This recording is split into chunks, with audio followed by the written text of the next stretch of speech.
Assalamualaikum warahmatullahi wabarakatuh. Sebelumnya izin memperkenalkan diri, nama saya Alia Aprilia Iwanda dengan NPM 24303083 dari kelas RMIK R3224. Di sini saya dengan rekan saya akan menjelaskan IRD, prosedur sistem pembelian obat di apotek. Dan tidak lupa ada PPT yang sudah kami buat mengenai prosedur sistem pembelian obat di apotek.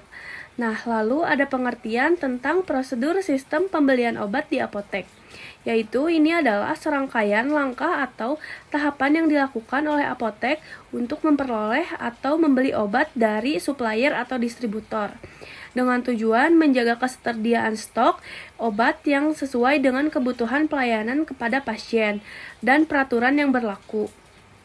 Selanjutnya, pengertian IRD akan dijelaskan oleh rekan saya. Assalamualaikum warahmatullahi wabarakatuh. Perkenalkan, nama saya Januar Kapaujan.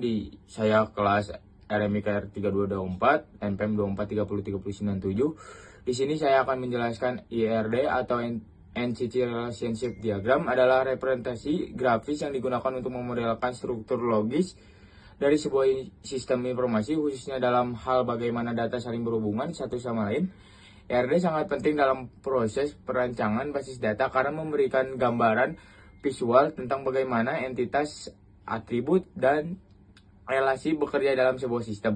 Entity Relationship Diagram juga bisa menunjukkan entitas dalam sistem informasi dan hubungan antar entitas tersebut.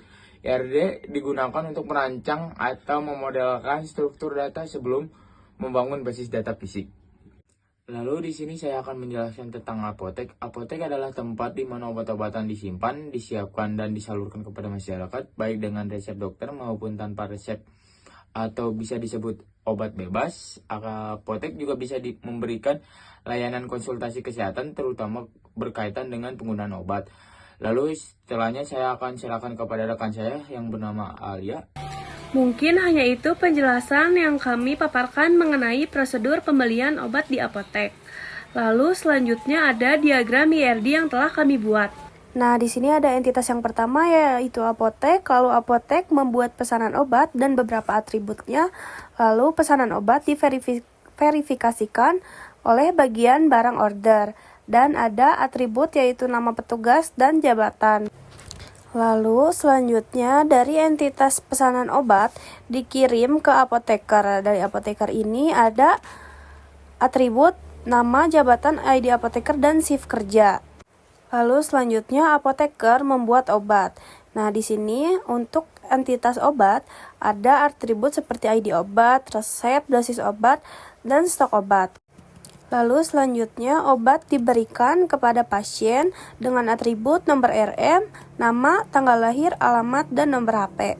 Lalu pasien melakukan pembayaran dengan atribut ID pembayaran, tanggal bayar, jumlah, ID pesanan, dan metode bayar. Dan pembayaran dikelola oleh kasir. Lalu pembayaran menghasilkan laporan penjualan dan laporan penjualan menjadi bagian dari resep arsip yang beratribut tanggal arsip, ID arsip, status resep, dan ID resep. Lalu terakhir ada kesimpulan. Dalam sistem pembelian obat di apotek, proses diawali oleh apoteker yang melakukan pemesanan obat berdasarkan kebutuhan stok. Pemesanan ini dikirim oleh supplier yang merupakan pihak penyedia obat.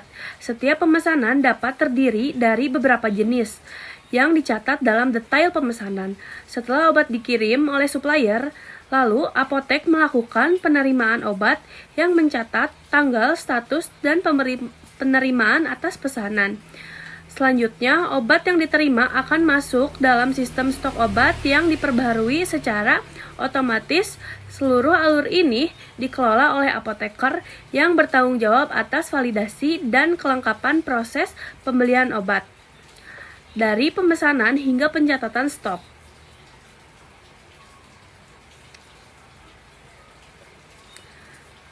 Terima kasih sudah menonton video kami. Mohon maaf bila ada kesalahan. Wabillahi taufik wal hidayah. Wassalamualaikum warahmatullahi wabarakatuh.